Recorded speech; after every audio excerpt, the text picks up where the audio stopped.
Hey everybody, here we are, day 29. We've got just a little over 2 weeks to go until Easter. It was beautiful to have that warm day, and now it's starting to get chilly again. Today we're in John chapter 14, the first 14 verses.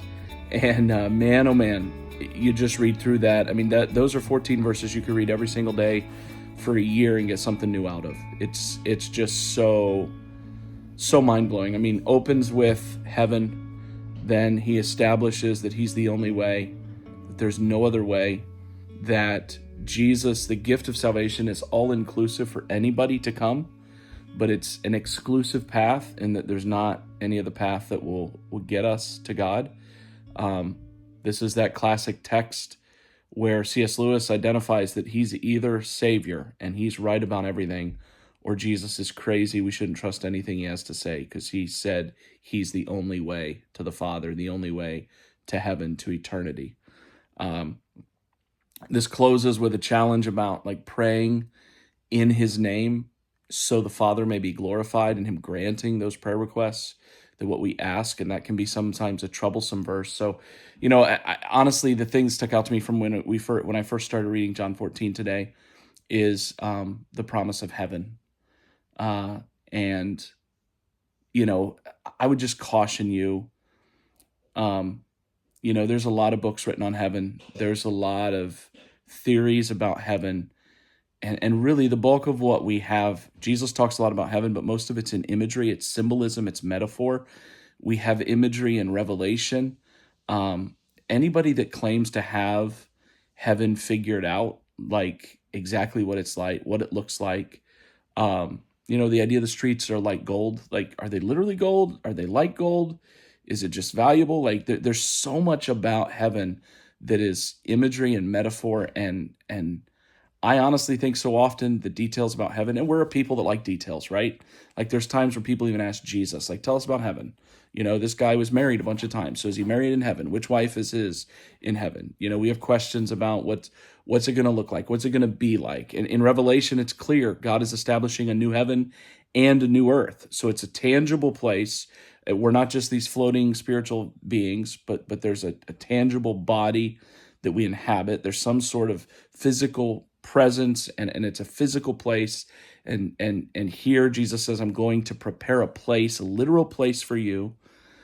And we're told a lot about some of the things we do there. There's eating, there's dancing, there's celebration, there's relationship with God, with others. We're not isolated. There's worship and feasting. So we have these concepts. But I would encourage you, people ask about specifics of heaven. The most consistently accurate answer is, I don't know. We don't know. But let me point to this. There's something else Jesus says recorded in Matthew's gospel. I think it's chapter 7 or 14, I forget. But he gives two metaphors, illustrations about how unbelievable heaven will be. And he tells a story of a guy finding a great treasure, burying it in a field, and then basically selling everything he has to buy that field. So that he can have that treasure, that's what heaven is like. The other one then it also has to do with pearls. So he's finding pearls, and they're so valuable, he sells everything he has in order to get that jewelry that was so precious. And in that, what Jesus is telling us is the treasure of heaven is greater than everything else we have in this world.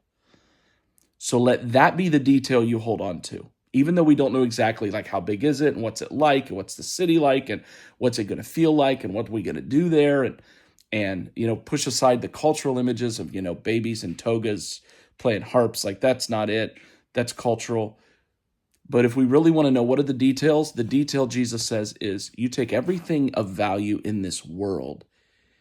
Heaven is such that you would send it all, you would trade it all in without hesitation for the promise of heaven, restored in face-to-face relationship with God as we were designed for, in a way in which we never even experience here, restored to all those others who we love, who know Jesus, getting to be reunited with them, which is incredible, right? The promise of Where here, the time we have with one another is limited. There, it's forever, never ends.